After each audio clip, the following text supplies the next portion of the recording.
Welcome to your Pick a Card. This is Eleanor with Peaches by Starlight Tarot, and today we're going to find out how people might be seeing you at this time. So we have stack 1, the bear, stack 2, the baby chick, stack 3, the deer, their timestamp below, and here we go. All right, black bears, you have the 3 of cups, I should say the silk moth, the 8 of cups, the ant, reversed, and the hierophant reversed. That's the white crane. And then from the Journey of Love card, Shifting Universe. All right. All right, stack 1. The first thing popping in is someone sees you as someone would call you their ride or die. They're extremely loyal to you and you're loyal to them. Hang on, I'm still trying to get these the way I want them. Okay. All right.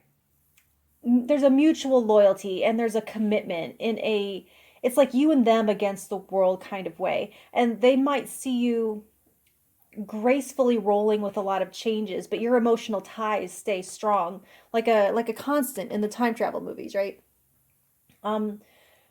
There might be people who would describe you as a party animal, but always running with the same crowd. Like maybe you have one bar or one club that's your hangout, like in the sitcoms. And even though you may gracefully handle change when it's thrust upon you, you don't instigate it. You're not one to stir the pot or to seek out drama, but it does find you, as it does for all of us, I guess. It's kind of hard to pinpoint or describe because you don't adhere to any label or simple category. And there may actually be some people out there that are challenged by this because they like to put people in neat little boxes and so their world makes sense. And you don't go in one, I don't think. As far as aesthetics, your clothes seem or appear, at least they look expensive, even if they aren't really. But choosing to always look refined as it goes in and out and back in style again. It's like you won't look like crap just because it's cool at the moment, is what I'm trying to say. So not a huge lot of wild variety of outfits, but well maintained. Tailored is the word I'm looking for. Well tailored classics. Things that were never really fashion forward enough to ever go out of go out of style to begin with. So that's like always in style. People might notice, let's see what else, that you're always ready with a kind word and also firmly connected to your family linearly, like your parents, your grandparents, your children. Though there is a sense of either dissatisfaction in you or in what other people see as untapped potential due to some assigned role that hasn't grown with you. A few might wish to see you free yourself from some tradition that's kind of clipping your wings in some way. You remind me a little of the person whose perspective we hear in that Tracy Chapman song, Fast Car. Very committed and loyal, and yet desirous of something more. So there's a little bit of escapism that can come in there. And this is a little bit oddly specific, but I see glasses and or a backpack. I don't know why, but glasses and a backpack. An introspective, avid reader. And so when I said bar or club, it could actually be more like a coffee shop or an internet bar. I can see some of you might be dancers, maybe some kind of like freestyle or lyrical type dance, but it's whatever it is, it's never the same. It's never like a choreographed routine, but rather improvised. It's whatever feels good at the moment. And finally, some view you as a quick thinker, quick on the fly, good on the spot, someone who's steady in a crisis, and at the same time, a rule breaker to that end. Like you do what has to be done in the moment. You've woken a lot of people up from their biases and misconceptions and stereotypes. Yeah, you're a shatterer of stereotypes. That's what I have. So that's what I have for you, stack 1. And if it helped at all or was fun, let me know by hitting that like button, and I'll talk to you soon. Thank you. All right, stack 1, the baby chicks. No, not stack one, it's stack two. I'm sorry. Let's see. Ace of Cups, the butterfly. Ten of Swords, the peacock. And the Hermit reverse, the owl. And then you have the swan. Oh, these birds and feathers and wings. Oh my. Feathers and wings and birds. Oh my. Okay, anyway. I'm hearing flawless beauty, actually. Graceful and discerning. Aside from being visually appealing, people may sense you seeing through them, actually, and many times be thinking more about what you're seeing, feeling sort of naked in your presence, actually. And what they don't know is that you're not judgmental. At least those who don't know you well might think that or worry about that. But your friends and their family, they know it. They know you're not. I'm getting like, I see you as a yoga instructor, or at least a practitioner, if not an instructor. Because people, I feel like people look to you for guidance. Because I think the reason that is because they see you as very strong and healthy, and they might ask you for like nutritional advice or exercise advice, perhaps spiritual advice in some cases, and they're more likely to ask you over someone else because you'll speak gently from the heart without ever being preachy about it. And they know the advice is going to be good because clearly you're living it. You look like you're living it. As for your style, I feel kind of like a hippie thing or a psychedelic thing. And you might, for this, every once in a while, something really specific will pop through, but there's like a tattoo or jewelry that's an eye, an eyeball. Maybe that symbol.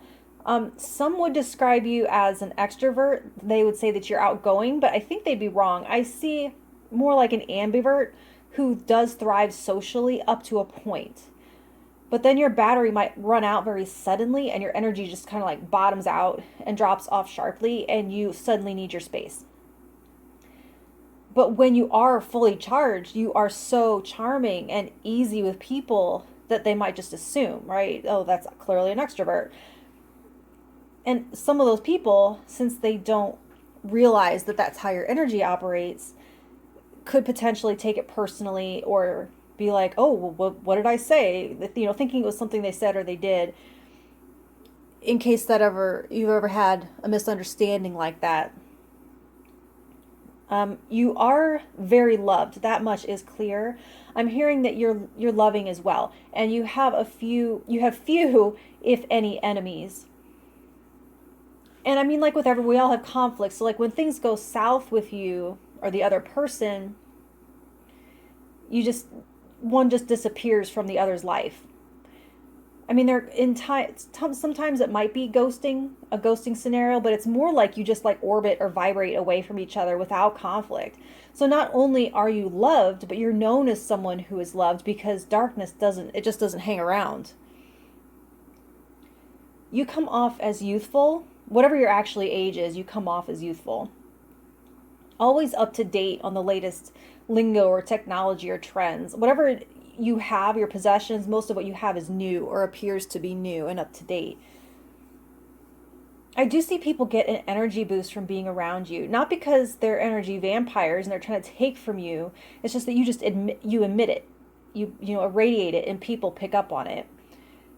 But over time, I can see where it does deplete you. People appreciate how good you are at finding the humor in almost anything and not getting hung up on rough days, just letting them go and letting the next day be its own. People admire that. And then the last thing I'm getting, there's one person out there, someone in particular is looking at you, wishing that you would take your own advice on love. They see you maybe ignoring how many people are interested in you romantically, and they're kind of wondering, like, is that an act or do they really not see them? So that's what I have for you, Stack 2. And if it helped in any way or was fun, let me know by hitting that like button, and I'll talk to you next week. Thank you. All right, dears. You have the Moon, the Wolf reversed, Knight of Wands, Komodo Dragon reversed, the Magician, the Fox, all right, and then Burning Hero. A lot of fire, a lot of red, a lot of root chakra. I'm definitely picking up the tortured artist vibe. Someone who suffers for your art or who processes your pain through artistic expression. And I'm also seeing an almost intimidating absence of fear. People may see you as not afraid of anything and being a little bit afraid of that. And I'm hearing also avant-garde, something avant-garde, whether it's your appearance or your work.